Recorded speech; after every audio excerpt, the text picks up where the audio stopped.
અંકલેશ્વર તાલુકાના સજોદ ગામમાં પ્રસિદ્ધ શ્રી ચંદ્રમૌલેશ્વર મહાદેવ મંદિરે ઘણા વર્ષોથી મહાશિવરાત્રીના પર્વ પર રાત્રિના 4 પ્રહરની પૂજા પ્રસિદ્ધ કથાકાર વિનોદભાઈ ભટ્ટ શાસ્ત્રીજી બાપુજી દ્વારા કરવામાં આવે છે। આ મંદિર ખૂબ પ્રાચીન અને પુરાણોમાં આ મંદિરનો ઉલ્લેખ જોવા મળે છે। ભક્તો ખૂબ મોટી સંખ્યામાં જોડાયા હતા। લોકોને અહીં ખૂબ શ્રદ્ધા જોડાયેલી છે। અત્યારે કથાકાર વિનોદભાઈ ભટ્ટ શાસ્ત્રીજી દ્વારા આ મંદિરનું નવીનીકરણ પણ થઈ રહ્યું છે। સજોદ સ્થિત સિદ્ધનાથ મહાદેવ મંદિર ખાતે યોજાતા શિવરાત્રીના રાત્રિનો મેળો જામ્યો હતો।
મંદિર ખાતે ચડાવેલ ઘીના કમળ આકર્ષણનું કેન્દ્ર બન્યું હતું।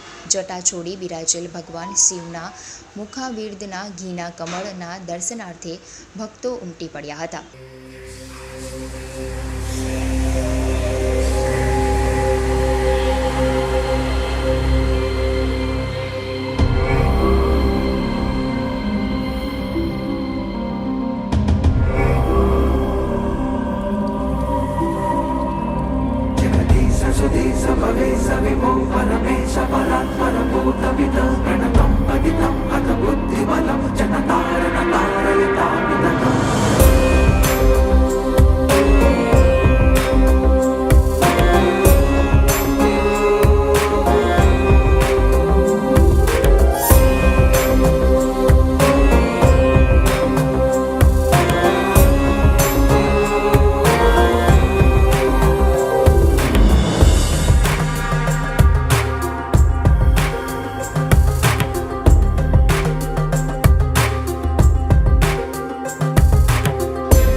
श्री गणेशाय नमः। श्री सिद्धार्थ महादेव की जय। नमः पार्वती पतये।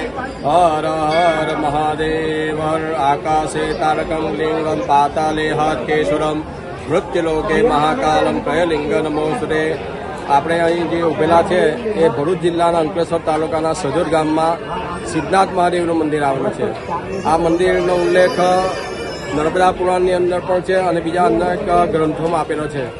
આ મંદિરનો આપણે ટૂંકમાં ઇતિહાસ જોઈએ તો ભાઈ એક વખત બ્રહ્માજી અને વિષ્ણુ વચ્ચે થોડો વાદ વિવાદ થયો। બ્રહ્માજીને એવું લાગ્યું કે ભાઈ મેં બધા આખી સૃષ્ટિનું નિર્માણ કર્યું એટલે સૌથી મોટો હું છું એટલે મોટો હું ગણાવું। ત્યારે વિષ્ણુ ભગવાન એવું કહે છે કે જ્યારે હું બધાનું પાલન કરું છું અને પાલન કરનાર મોટો કહેવાય। એટલે આ બે વચ્ચે જે બ્રહ્મા વિષ્ણુ વચ્ચે જે વિવાદ ચાલતો હોય તે વખતે બંને બ્રહ્મા અને વિષ્ણુજી શિવજીની પાસે ગયા અને શિવજી પાસે ગયા ત્યારે શિવજીએ તે વખતે એક વિરાટ જ્યોતિનું સ્વરૂપ ધારણ કર્યું અને બ્રહ્માજીને કીધું તમે મારા મસ્તકની પૂજા કરી આવો, અને શિવજીને એવું કીધું કે તમે મારા ચરણ, વિષ્ણુ ભગવાને એવું કીધું કે તમે મારા ચરણોની પૂજા કરી આવો.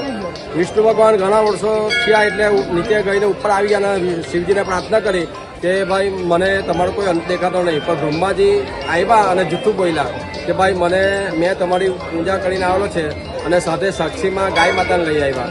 ગાય માતા પણ વચ્ચે મળ્યા એટલે બ્રહ્માજીનો ડોલ લાગી ગયો સાપનો, એટલે ગાય માતાનો અસત્ય બોલે એટલે ગાય માતાનું મુખ અપવિત્ર થઈ ગયું. એટલે આપણે ગાયની 13મા દિવસે એના પૂંછની પૂજા કરી છે, એટલે મુખ અપવિત્ર થઈ ગયું.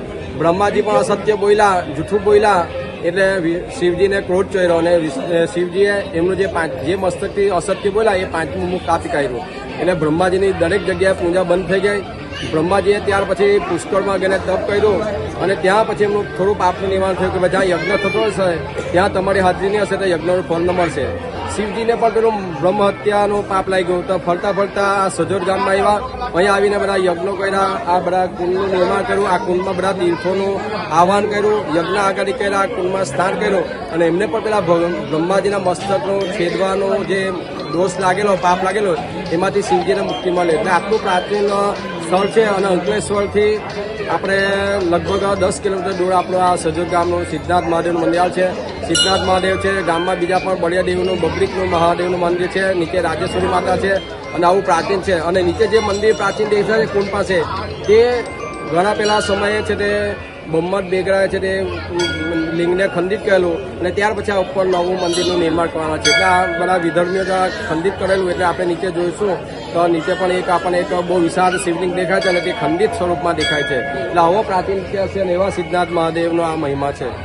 તો નવા શિવાલય ખાતે પણ ઘીના કમળ અને પુષ્પોની રંગોળીએ ભારે આકર્ષણ જમાવ્યું હતું. રોશનીના ઝગમગાટ સાથે રાત્રિના મેળાનો આહલાદકતા સર્જી હતી. તો મોડી રાત્રે સુધી ચુસ્ત પોલીસ વ્યવસ્થા સાથે ભક્તોએ દર્શનનો લહાવો સાથે મેળો માણ્યો હતો.